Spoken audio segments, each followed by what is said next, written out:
Hello everyone, welcome to SSC Month. In this video, I'll be talking about what salary you can expect after you clear SSC CGL examination and you join the department. Here, I have taken examples of real salary slip of someone who has just joined as a fresher, of someone who has completed approximately 5 years in the department, and I have taken a salary slip of someone who has completed 10 years in the department so that you can get an idea that what salary you can expect on each of these timelines.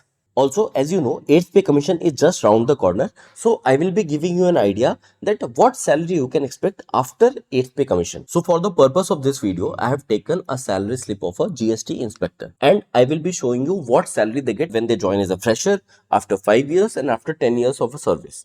And mind you, GST inspector is a level 7 job. When it comes to level 7 jobs in SSC CGL, assistant section officer in various ministries, CSS, these are also level 7 jobs.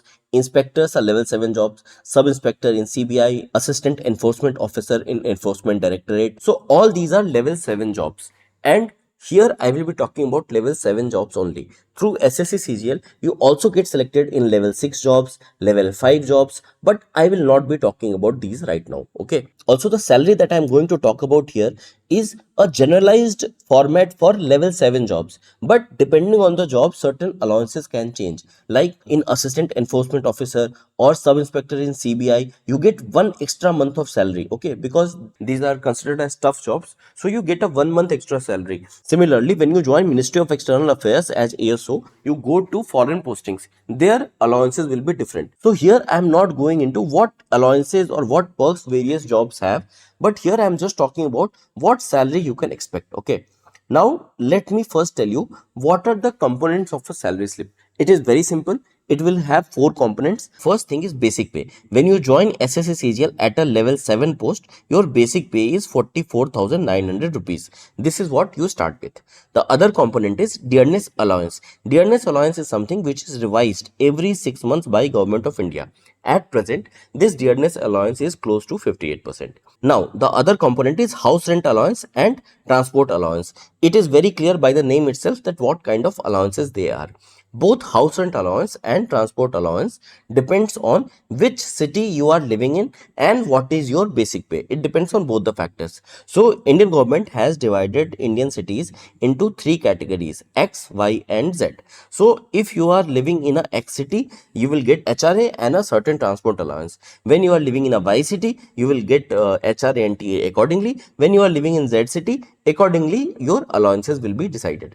In this example that I have taken example of a X city. These are mostly metropolitan cities. Okay. And the last component of salary slip is deductions that I will be showing you directly in a salary slip. So now let's move to the salary slips. Now this is a salary slip of someone who has completed 10 years in the department. This is the salary slip of someone who has completed 5 years in the department, and this is the salary slip of someone who has just joined the department. So basically he is a fresher. Now let me explain you various parts of it. So as I told you, if someone joins the department, he will join at a basic pay of 44,900.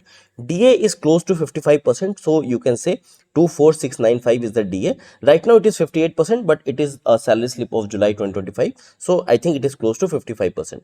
HRA is 13,470. Since it is a X city, you get a house rent allowance of this much and transport allowance is fixed at 5580. So your total emoluments comes to 88,645 rupees. Now let's talk about deductions. So this employee tier 1 and CGHS are two major deductions. In this, employee tier 1 is basically your NPS contribution, okay? And CGHS is central government health scheme, and through which you get lot of medical facilities that we will talk about some other day. So here 650 rupees per month is deducted. Now here whatever is the amount being deducted, like 6960 is being deducted, you understand that 140% of this amount, whatever is this amount now, approximately 7,000, you can imagine that around 10,000 rupees or 9,800 rupees, close to 9,800 rupees will be given to you by Government of India, and that will be contributed for your pension. Okay, that will be contributed directly in your pension account. So as a fresher, you can assume that this 90,000 rupees as well as this 10,000 rupees, so close to 1 lakh rupees will be your total emolument when you join the department. Basically, that will be your total salary. Okay. Now let's move on to someone who has completed 5 years in the department.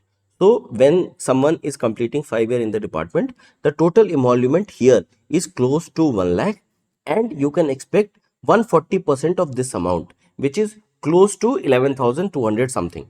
So approximately your salary you can expect is 1,12,000 after completing 5 years in the department. Now let's see what salary you can expect if you have completed 10 years in the department. Now when someone has completed 10 years in the department, most likely you will be promoted to the post of superintendent. So as you can see, it is written here superintendent. So it is not a salary slip of an inspector. Now here your total emolument will be close to 1,20,000 rupees or 1,16,000 you can say. Also, the employee tier 1 contribution will be close to 14,000. So here you can imagine the total emolument close to 1,30,000 approx. Okay. So this is the salary you can expect after 10 years, which is 1,30,000. After 5 years, you can expect the salary to be 1,12,000. And for someone who has joined as a fresher, the salary is close to 1 lakh. Now let's talk about what salary you can expect after 8th pay commission. So as you know, 8th pay commission is due to be implemented from 1st January 2026. Okay, it might take some time, but it will be implemented for sure. So I will give you a very brief idea that what you can expect. In 8th pay commission, if you are very much optimistic, you can expect a salary increment of 30%. But practically what I feel is a 20% salary increment is more practical.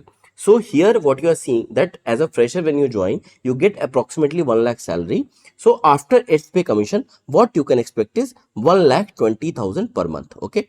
This is the salary that you can expect after 8th pay commission, and this is my assumption. Okay.